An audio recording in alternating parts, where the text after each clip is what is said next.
नमस्कार विद्यार्थियों। आज जो हमारा वो है सांप्रदायिकता का वाद। भारत में एक ज्वलनशील समस्या है जो सांप्रदायिकता के क्षेत्रवाद एवं भाषावाद इन्होंने एक राष्ट्रीय एकीकरण के मार्ग में एक बहुत बड़ी बाधा उत्पन्न की है। समय समय पर भारत में आक्रमणकारी के रूप में भी विभिन्न धर्मों, प्रजातियों एवं संस्कृति के लोग आते रहे हैं। कई सांस्कृतिक एवं धार्मिक समूह का भी भारतीय समाज से सामंजस्य हो गया है। कई इसमें विलीन भी हो गए हैं।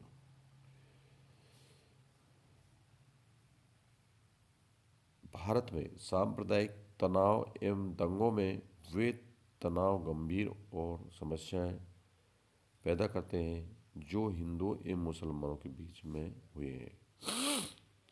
हिंदू मुसलमानों को और मुसलमान हिंदुओं को शंका की दृष्टि से देखते रहे। दोनों एक दूसरे के खून के प्यासे रहे हैं और दोनों ने एक दूसरे के रक्त रंजित गोलियां भी खेली हैं। सांप्रदायिकता का अर्थ। सांप्रदायिकता का अर्थ रैंडम हाउस डिस्कवरी ने बताया है कि सांप्रदायिकता अपने ही जातीय समूह के प्रति न कि समग्र समाज के प्रति तीव्र निष्ठा की भावना है। स्मिथ के अनुसार सांप्रदायिकता व्यक्ति अथवा समूह है जो अपने धार्मिक या भाषा भाषी समूह को एक ऐसी पृथक राजनीतिक तथा सामाजिक इकाई के रूप में देखता है जिससे हित एवं अन्य समूह में पृथक होते हैं और जो अक्सर उनके विरोधी भी हो सकते हैं। अब इसके बारे में हम सांप्रदायिकता की विशेषता बताते हैं। तो नंबर 1 पे सांप्रदायिकता का संबंध धार्मिक समूह से है, अर्थात धर्म के व्यक्ति अपने को एक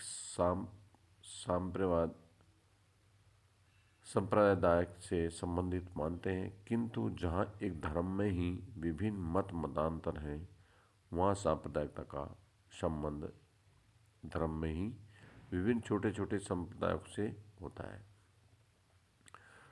जैसे इस्लाम धर्म में ही शिया और सुन्नी तथा हिंदुओं में शैव, वैष्णव, कबीर, रैदास आदि अलग अलग धार्मिक संप्रदाय हैं। नंबर 2, सांप्रदायिकता में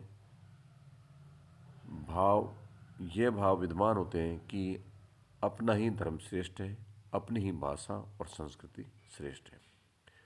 नंबर 3, सांप्रदायिकता में अन्य धर्मों, भाषाओं एवं संस्कृतियों के प्रति घृणा, तिरस्कार एवं अपेक्षा के भाव भी पाए जाते हैं। ये विरोधी भाव भी सांप्रदायिकता तनाव एवं संघर्ष पैदा करते हैं। नंबर 4, सांप्रदायिकता पारस्परिक स्नेह एवं सहयोग के स्थान पर सामाजिक एवं राजनीतिक अलगाव पैदा भी करते हैं। नंबर 5, सांप्रदायिकता का आधार लोगों में उत्पन्न ये वास्तविकता या काल्पनिक है कि अन्य धार्मिक समूह उनके संप्रदाय और संस्कृति को नष्ट कर देंगे और जान माल की क्षति भी पहुंचाएंगे।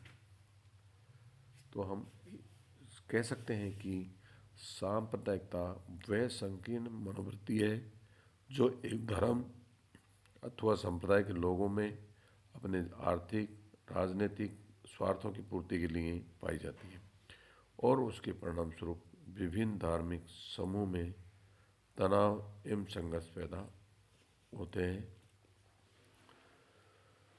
सांप्रदायिक तनाव एवं उपद्रव के कारण कई प्रकार के हैं। तो सबसे पहले हम उनके उपद्रव के कारण लेते हैं।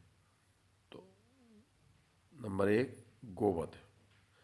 जब भी हम किसी गाय की हत्या की जाती है तो हिंदुओं में मुसलमानों के प्रति विद्रोह भड़क उठता है और दंगे शुरू हो जाते हैं, क्योंकि हिंदू गाय को आदर और सम्मान की दृष्टि से देखता है।